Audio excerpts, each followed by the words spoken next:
Ano ba yan? Kapagod sa mga gawaing bahay. Buti na lang tapos na ako maglinis ng bahay. Makanood lang muna ng TV. Ay, favorite ko itong teleserye na po eh. Eto na pala to eh. Hala, naku, nasira ko yung upuan. Okay lang yan, bibili lang ako bago. Mura lang naman to eh. Nak, kalabas nga to. Bibili lang tayo bago. Mura lang naman to eh.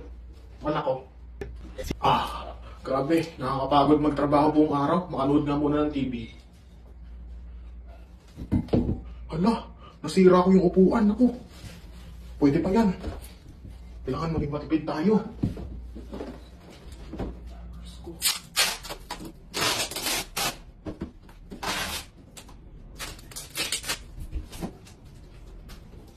Sayang to.